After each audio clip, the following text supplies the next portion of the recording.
नमस्कार दोस्तों, panther academy में आप सभी लोगों का हार्दिक स्वागत है। उम्मीद है आप सारे लोग स्वस्थ होंगे, मस्त होंगे और अपनी तैयारी में निरंतर लगे होंगे। साथ ही साथ आप लोगों को ऊर्जावान बनाए रखने के लिए, आपके अंदर सकारात्मक ऊर्जा का प्रवाह करने के लिए डेली की तरह आपको दो शब्द मोटिवेशनल कोट से जोड़ना चाहेंगे।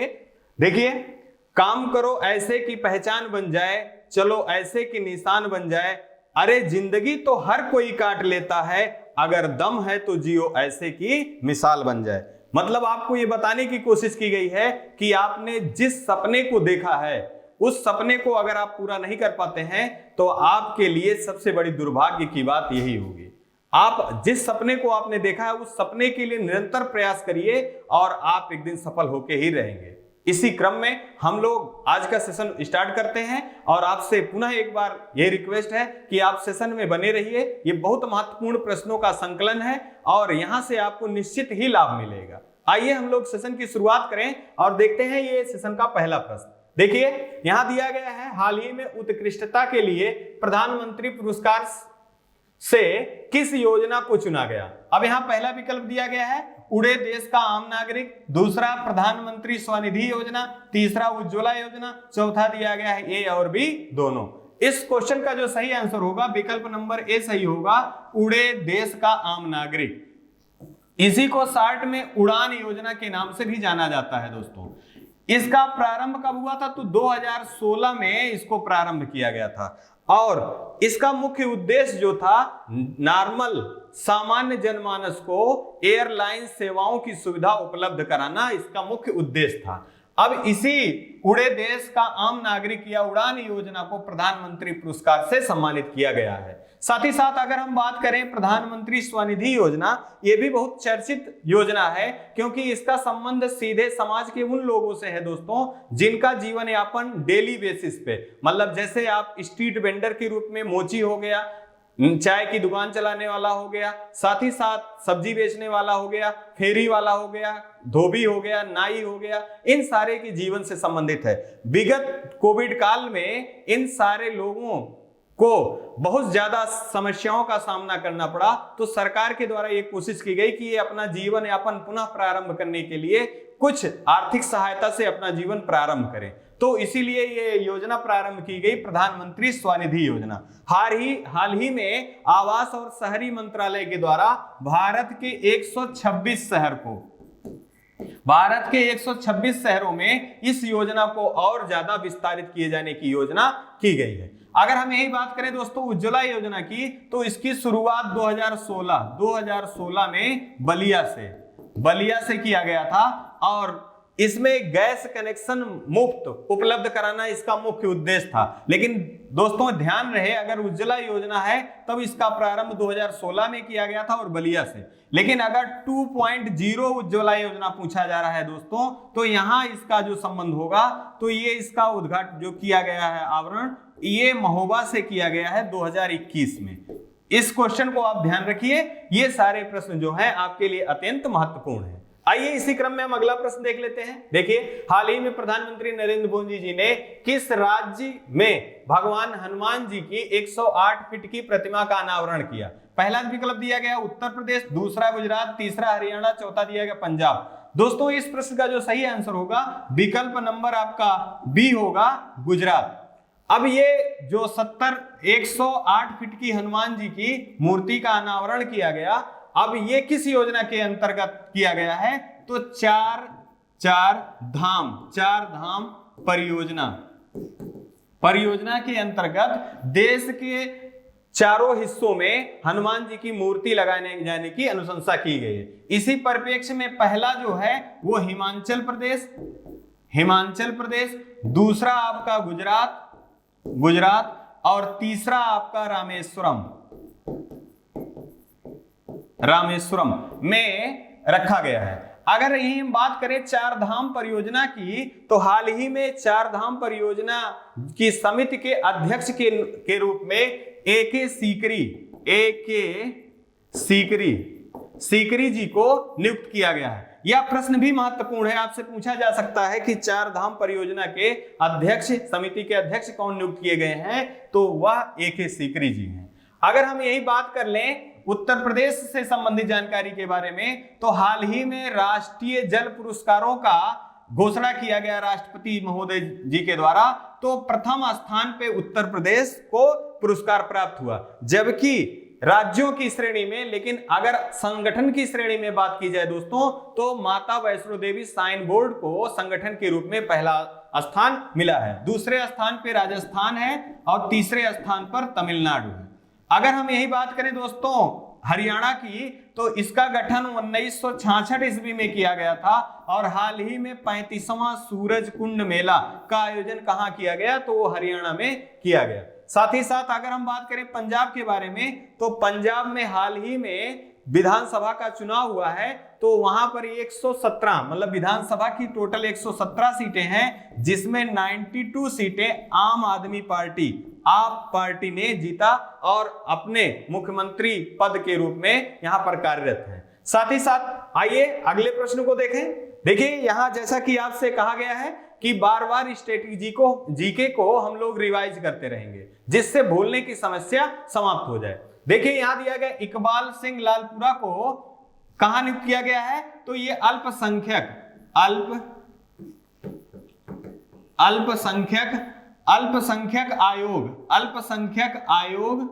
आयोग के अध्यक्ष के रूप में इन्हें नियुक्त किया गया। टॉम्ब ऑफ सैंड ये किसकी कृति है, तो गीतांजलि श्री की ये कृति है। और यहां ये महत्वपूर्ण इसलिए है क्योंकि ये पहली भारतीय उपन्यास है, हिंदी उपन्यास है, जो कि अंतरराष्ट्रीय मैन बुकर पुरस्कार, अंतरराष्ट्रीय मैन बुकर पुरस्कार के लिए नामित की गई है। केटन जी ब्राउन जैक्सन ये भी बहुत चर्चित महिला हैं, यहां से भी प्रश्न बनने की संभावना है। तो यूएसए के सुप्रीम कोर्ट में पहली अश्वेत महिला कौन है, तो केटन जी ब्राउन जैक्सन है। जबकि अगर बात किया जाए जियोफेन 3 ये चीन का प्रयोग है। साथ ही साथ 12वां BR अम्बेडकर पुरस्कार से किसे सम्मानित किया गया, तो हर्षाली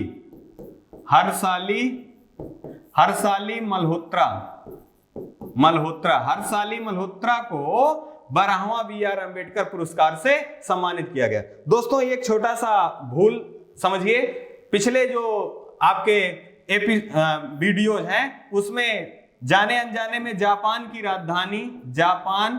राजधानी टोक्यो है उसकी जगह पे मास्को निकल गया था। साथ ही साथ दूसरा क्वेश्चन विगत ही वीडियोस का था कि आपको G20 शिखर सम्मेलन की अध्यक्षता जो है 2021 की अध्यक्षता जो है ये इटली ने किया था। 2022 का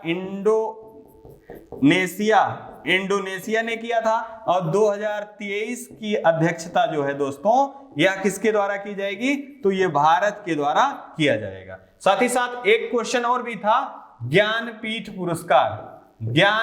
पुरस्कार के संबंध में आपको बताया गया था। ज्ञानपीठ पुरस्कार तो ज्ञानपीठ पुरस्कारों का जो पहले शुभारंभ है ये 1965 ईस्वी में पहला ज्ञानपीठ पुरस्कार दिया गया था। किसे दिया गया था, जी शंकर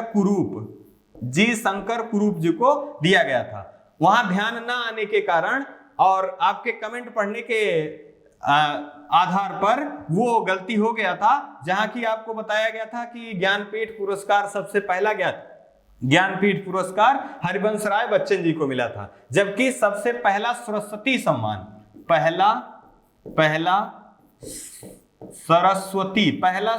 सम्मान जो है वो हरिवंश राय बच्चन जी को दिया गया था। और सरस्वती सम्मान कब दिया जाना प्रारंभ किया गया था, तो 1991 ईस्वी में सरस्वती सम्मान दिया जाना प्रारंभ किया गया था। ये आपके जो कमेंट को देखने के आधार पे ही ऐसा गलती होने का चांस हो गया था, आगे से इस चीज को ध्यान रखा जाएगा। आइए अगला प्रश्न देख ले, हाल ही में हुनर हाट का आयोजन कहाँ किया गया? अब यहाँ देखिए, पहला दिया गया है मुंबई, दूसरा दिया गया केरल, तीसरा दिया गया मध्य प्रदेश, चौथा दिया गया आपका उत्तर प्रदेश। तो इस प्रश्न का जो सही आंसर आपका है दोस्तों विकल्प नंबर ए सही होगा, मुंबई। अब यहाँ आप ये भी जान लीजिए, यहाँ पर संस्करण नहीं दिया गया, तो आपसे संस्करण भी पूछा जा सकता है। तो जानिए, तो ये 40वां संस्करण था, मुंबई में किया गया। इस हुनर हाट का उद्देश्य क्या है? तो अल्पसंख्यक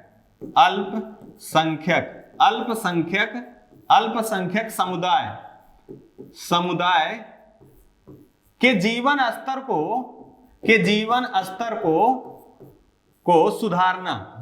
को सुधारना। यहां क्या क्या चीजें सम्मिलित की गई हैं? तो भोजन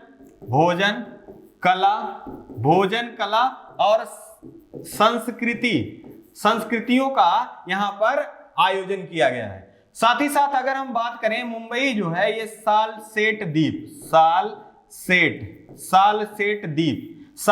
द्वीप पर बसा हुआ है। आपसे पूछा भी गया है कि मुंबई किस द्वीप पर बसा हुआ है? तो सालसेट द्वीप पर बसा हुआ है। मुंबई में लोनार झील पूछा भी गया है। लोनार झील किस प्रकार की झील है? तो यह एक प्रकार की क्रेटर झील है। विगत वर्षों में यहां इस झील का रंग, पानी का रंग जो है वो गुलाबी पड़ गया था। यह भी प्रश्न पूछा गया कि भारत के किस झील का रंग गुलाबी पड़ गया? तो वो लोनार झील है। और ये किस प्रकार की झील है? क्रेटर झील है। आपको यहां यह भी ध्यान रखना है कि ये जो महाराष्ट्र है, महाराष्ट्र में ही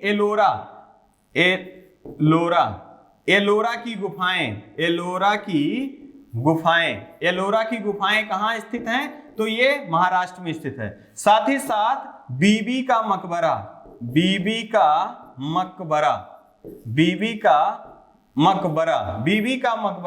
कहां स्थित है? तो महाराष्ट्र के औरंगाबाद में स्थित है। और इसे किसने बनवाया था? तो इसे औरंगजेब ने बनवाया था। और इसे ताजमहल की भद्दी नकल के नाम से भी जाना जाता है। साथ ही साथ आपको यह भी ध्यान रखना है कि ये जो बीबी का मकबरा है और आपके औरंगाबाद, ये सारे जो प्रश्न हैं कई बार परीक्षाओं में पूछे भी गए हैं। आइए इसी क्रम में हम लोग अगला प्रश्न देख लें।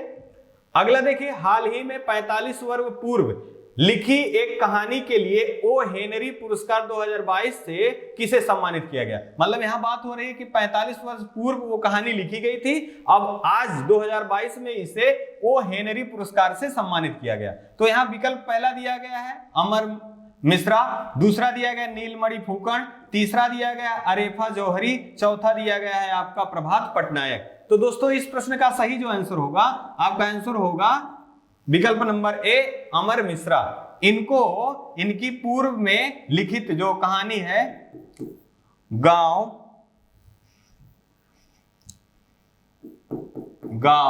बोर, इनकी कहानी का जो कहानी है उसका शीर्षक है। और ये बंगाली लेखक हैं। इनको ओ हेनरी पुरस्कार 2022 से सम्मानित किया गया।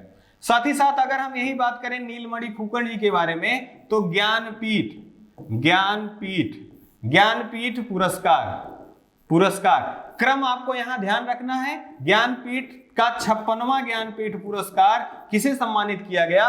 तो वो नीलमणि फुकन जी को दिया गया। जबकि 57वां ज्ञानपीठ पुरस्कार जो है दोस्तों, ये दामोदर माउजो को दिया गया। अगर यही बात करें अरेफा जौहरी की, तो चमेली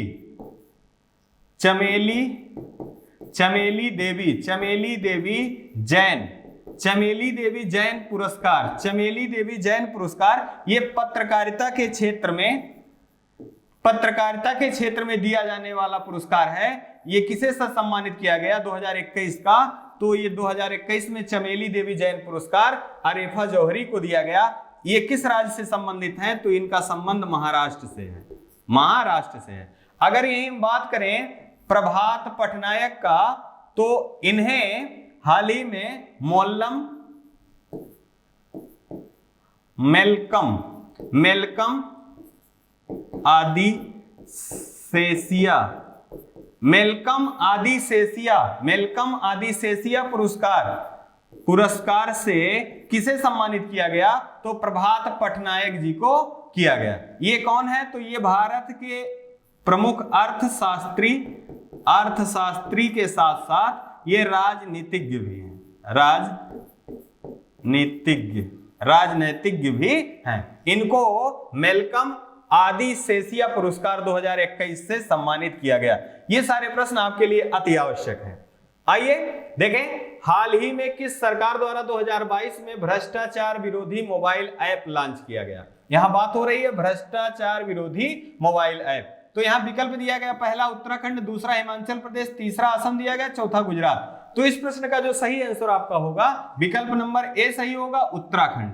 अगर हम ये बात करें उत्तराखंड के बारे में दोस्तों, तो उत्तराखंड का गठन जो है, उत्तराखंड का गठन 9 नवंबर सन 2000 ईस्वी में इसका गठन किया गया था। साथ ही साथ बात करें, हाल ही में यहाँ विधानसभा का चुनाव हुआ है। तो विधानसभा की सीटें भी जान लें तो टोटल विधानसभा की 70 सीटें हैं, जिसमें से 47 सीटें भाजपा ने विजय प्राप्त किया और मुख्यमंत्री के रूप में पुष्कर धामी जी को नियुक्त किया गया। अभी हाल में इन्होंने भ्रष्टाचार विरोधी मोबाइल ऐप लॉन्च किया। अब यही उत्तराखंड से संबंधित अगर कुछ चीजें देखें तो उत्तराखंड में ही Jim National Park, Jim Corbett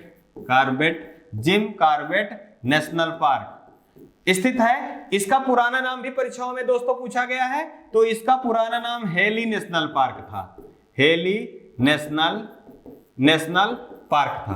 Rajaji राष्ट्रीय उद्यान कहां स्थित है? यह भी उत्तराखंड में स्थित है। अभी हाल ही के दिनों में जो जिम कार्बेट नेशनल पार्क है, इसका नाम रामगंगा नेशनल पार्क किए जाने की अनुशंसा उत्तराखंड सरकार के द्वारा किया गया। और उत्तराखंड को ही फूलों की घाटी के नाम से जाना जाता है। फूलों की घाटी के नाम से उत्तराखंड को जाना जाता है। साथ ही साथ आपको ध्यान रखना है कि उत्तराखंड में पहली विधानसभा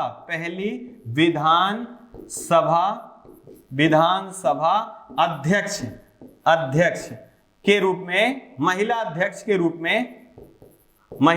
के रूप में रितु खंडूरी जी को नियुक्त किया गया है। साथ ही साथ अगर हम बात करें उत्तराखंड में ही लाइकेन पार्क,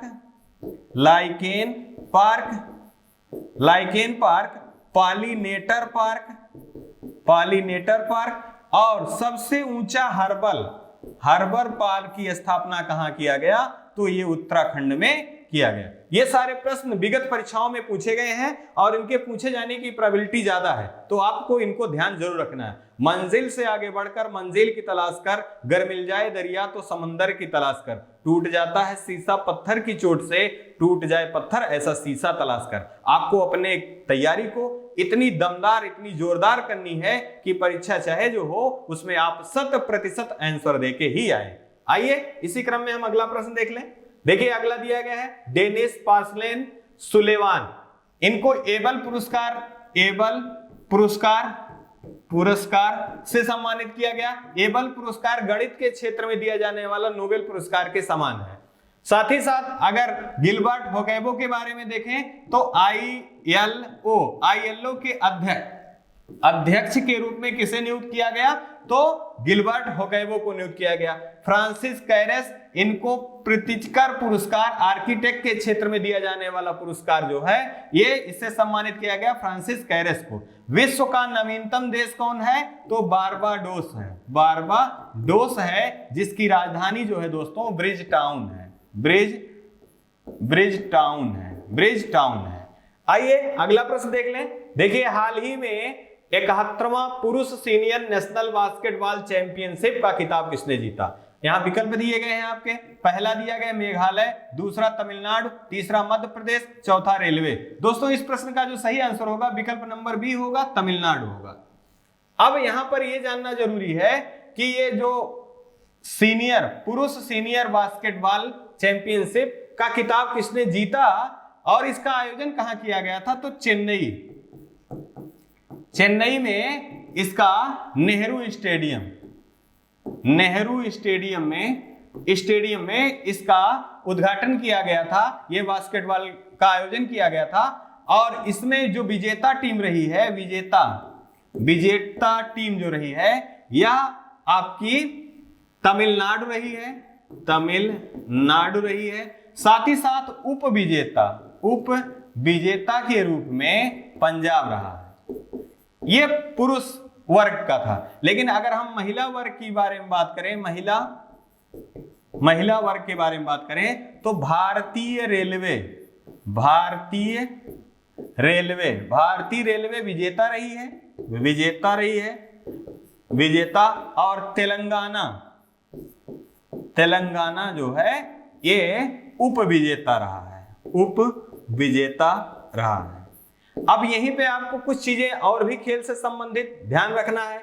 जैसे आपको याद रखना है all India badminton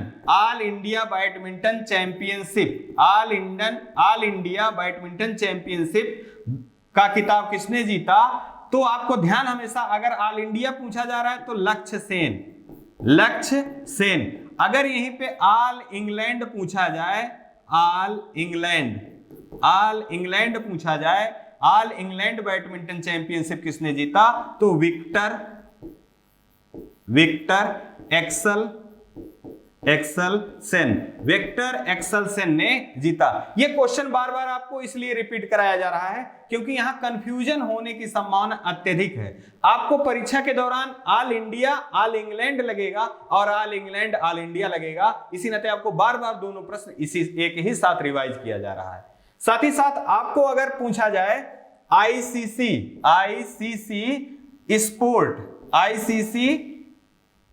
ICC cricketer of the year महिला कौन है? तो आपको यहां हमेशा बताना है स्मृति मंधाना।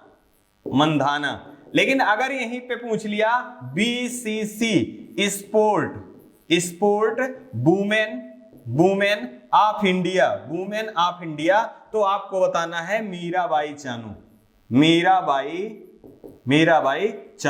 यह अभी प्रश्न बहुत कंफ्यूजिंग है और अगर ये प्रश्न आ गया परीक्षा में दोस्तों तो यहां गलती का चांस अत्यधिक है। आइए इसी क्रम में हम लोग अगला प्रश्न देख लें।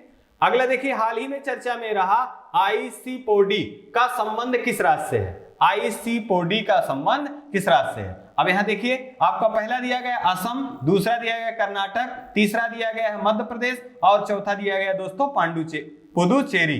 तो यहां जो सही आंसर आपको होगा विकल्प नंबर डी पुदुचेरी होगा।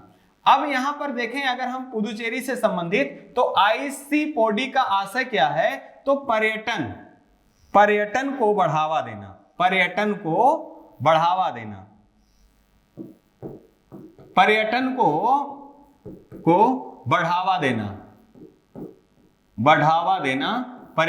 बढ़ावा देना इसका उद्देश्य है। साथ ही साथ अगर हम यही बात करें कि जो आपका पुदुचेरी है इसके मुख्यमंत्री कौन है? तो ए रंगास्वामी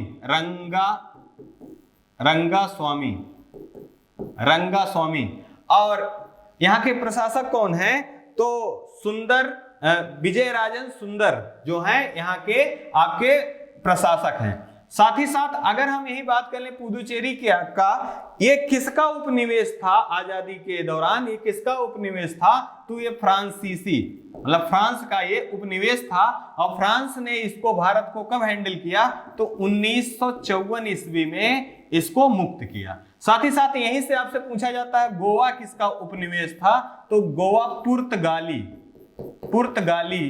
पुर्तगाली या पुर्तगालियों का उपनिवेश था। अगर यही बात कर लें दोस्तों कर्नाटक के बारे में तो यहाँ के मुख्यमंत्री वासवराज बोम्मई जी ने डॉक्टर बी आर अम्बेडकर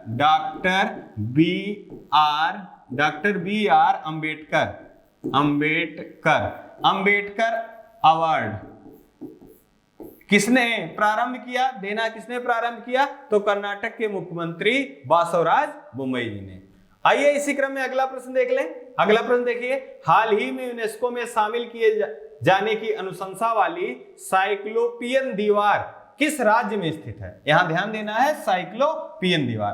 प्रश्न आपका दिया, विकल्प दिया गया है, पहला झारखंड, दूसरा बिहार, तीसरा उत्तर प्रदेश और चौथा दिया गया है मेघालय। तो यहां पर जो सही आंसर आपका होगा दोस्तों, विकल्प नंबर बी सही होगा, बिहार। अब यहां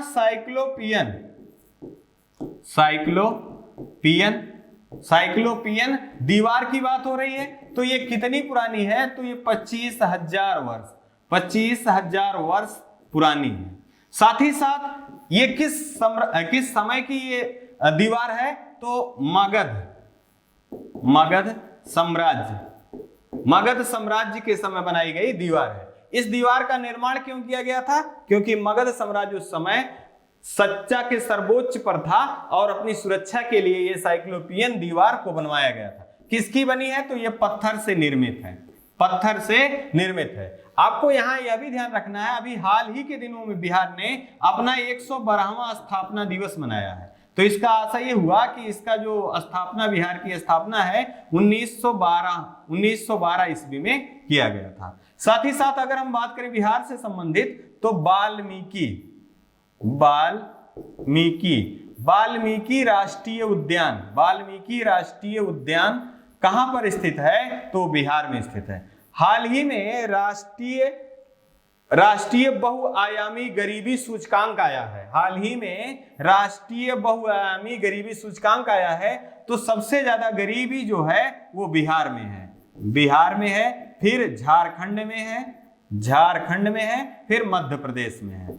और शिक्षा का स्तर जो है सबसे कम भारत में कहां है? तो ये बिहार में है। साथ ही साथ आपको बताया भी गया है, आप जानते भी होंगे कि जो बिहार है, बिहार में साक्षरता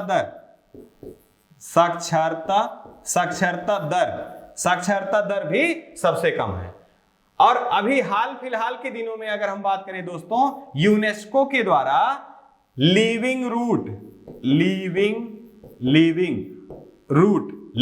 रूट को यूनेस्को के द्वारा शामिल किए जाने की अनुशंसा की गई है। ये लिविंग रूट किस राज्य से संबंधित है? तो ये मेघालय से संबंधित है। अगर हम यही यूनेस्को से संबंधित जानकारी देख लें, तो यूनेस्को की स्थापना दोस्तों, 16 नवंबर 1945 ईस्वी में किया गया था। और इसका मुख्यालय जो है दोस्तों, ये पेरिस में है। और इसके जो प्रमुख हैं आंद्रे अजोले जी हैं, अजोले जी हैं। आइए दोस्तों इसी क्रम में अगला प्रश्न देख लें। देखिए पुनः वही प्रश्न आपका आ गया, राष्ट्रीय बहुआयामी गरीबी सूचकांक, जिसमें बिहार प्रथम पे, झारखंड द्वितीय स्थान पे और मध्य प्रदेश दोस्तों तृतीय स्थान पे। मानवाधिकार परिषद से अलग किसे किया गया? रूस को किया गया। और बिरसा मुंडा जनजाति के नायक पुस्तक के लेखक कौन है? तो आलोक चक्रवाल जो हैं, ये बिरसा मुंडा जनजाति के नायक नामक पुस्तक के लेखक हैं। भारत को संयुक्त राष्ट्र आर्थिक परिषद और सामाजिक परिषद के 4 निकाय के लिए कितने सालों के लिए नियुक्त किया गया है? तो ये 4 साल के लिए रखा गया है। इसका ड्यूरेशन जो है दोस्तों 2023 से 2027 रखा गया है, 2023 से 2027। आइए इसी क्रम में अगला देख लें, सकुरा क्या है? इसका संबंध किस राज्य से है? यहां ध्यान देना है, सकुरा क्या है। अब यहां देखिए, पहला दिया गया है मणिपुर, दूसरा दिया गया उड़ीसा, तीसरा दिया गया केरल, चौथा दिया गया नागालैंड। दोस्तों इस सकुरा जो का संबंध जो है ये मणिपुर से है। ये क्या है? तो ये चेरी ब्लॉसम का एक प्रकार है, चेरी ब्लॉसम का एक प्रकार है। साथ ही साथ अगर हम सकुरा के बारे में देखें, सकुरा एक प्रकार का पुष्प भी है जो कि जापान का राष्ट्रीय पुष्प है,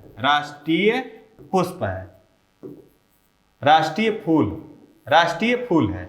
साथ ही साथ अगर हम बात करें विश्व में कितने देशों में पाया गया है, तो भारत में, जो ये भारत के मणिपुर में पाया गया सपुरा, ये विश्व के 28वां देश के रूप में है। भारत में सपुरा जो पाया गया ये विश्व के 28 देशों में ही पाया जाता है और 28वां देश क्या है, भारत है। अब यहीं पर मणिपुर से संबंधित जानकारी अगर हम देखें दोस्तों, तो ये पूर्वोत्तर भारत का राज्य है और यहाँ मणि नामक पहाड़ी कहाँ स्थित है, तो मणिपुर में स्थित है। तुजू दर्रा कहाँ स्थित है, मणिपुर में दर्रा स्थित है। विश्व का एकमात्र तैरता हुआ नेशनल पार्क, राष्ट्रीय उद्यान कौन सा है, तो वो मणिपुर में है, केबुल लामजाओ नेशनल पार्क कहाँ स्थित है, ये मणिपुर में स्थित है और ये विश्व का एकमात्र तैरता हुआ नेशनल पार्क है। यहीं पे एक घास पाई जाती है जिसका नाम है फूमड़ घास कहाँ पाया जाता है, तो यही सी केबुल लामजाओ नेशनल पार्क में पाया जाता है। साथ ही साथ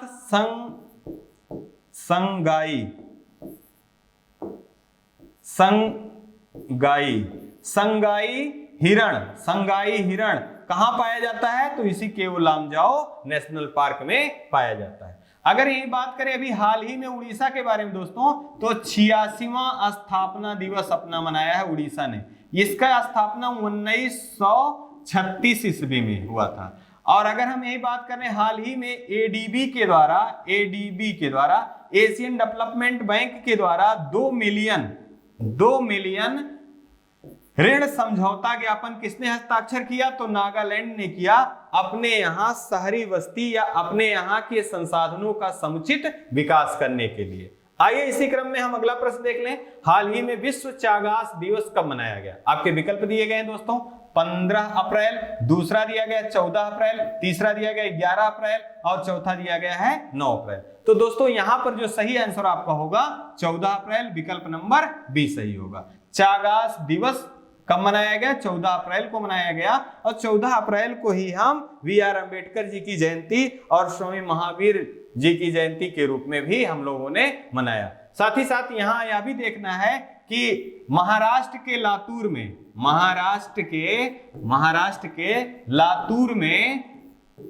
में knowledge park, statue of knowledge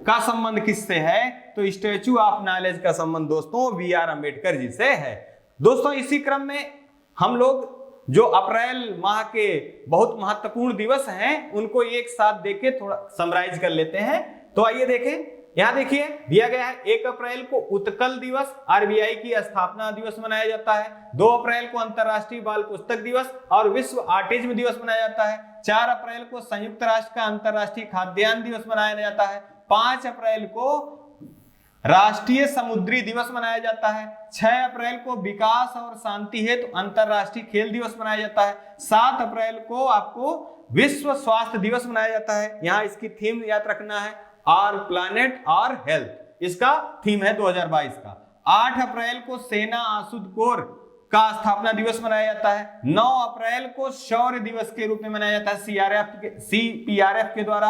और 10 अप्रैल को विश्व होम्योपैथी दिवस के रूप में मनाया जाता है सैमुअल हैनीमैन की जयंती के उपलक्ष्य में। साथ ही साथ 11 अप्रैल को विश्व पार्किंसन दिवस, राष्ट्रीय मातृत्व सुरक्षा दिवस के रूप में मनाया जाता है। 12 अप्रैल को मानव अंतरिक्ष उड़ान का अंतरराष्ट्रीय दिवस के रूप में मनाया जाता है। 13 अप्रैल को सियाचिन दिवस के रूप में मनाया जाता है। 14 अप्रैल को वी.आर. अम्बेडकर जयंती के रूप में मनाया जाता है, जबकि 15 अप्रैल को हिमाचल प्रदेश का स्थापना दिवस और विश्व कला दिवस के रूप में मनाया जाता है। और 16 अप्रैल को विश्व आवाज दिवस के रूप में मनाया जाता है। ये सारे जो दिवस हैं आप एक बार देख लेंगे और आपको बार बार ये जो दिवस का जो पैटर्न है पूछे जाने का, यहां से आपको गलत होने के चांस कम हो जाएंगे। आइए इसी क्रम में आपको देखें लिखा गया है, ये रास्ते ही ले जाएंगे मंजिल तक, तू हौसला रख, कभी सुना नहीं कि अंधेरे ने सुबह न होने दी। मतलब आपसे लास्ट में यही कहने की कोशिश की जा रही है